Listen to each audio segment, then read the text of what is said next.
Welcome, the film is a XIAOMI Black Shark 2, and today I will show you how to capture a screenshot on the device.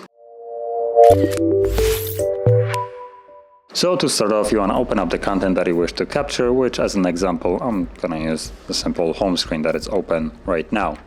And once it's open, all you need to do, hold power key, volume down, both of those keys at the same time.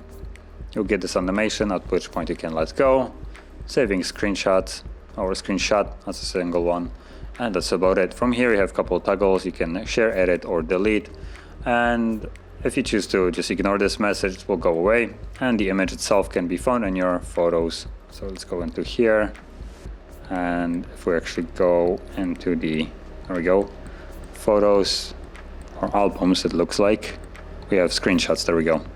So it's in the screenshots album, and that's basically the image, as you can see. So that is how you'd capture a screenshot, and if you found this very helpful, don't forget to hit like, subscribe, and thanks for watching.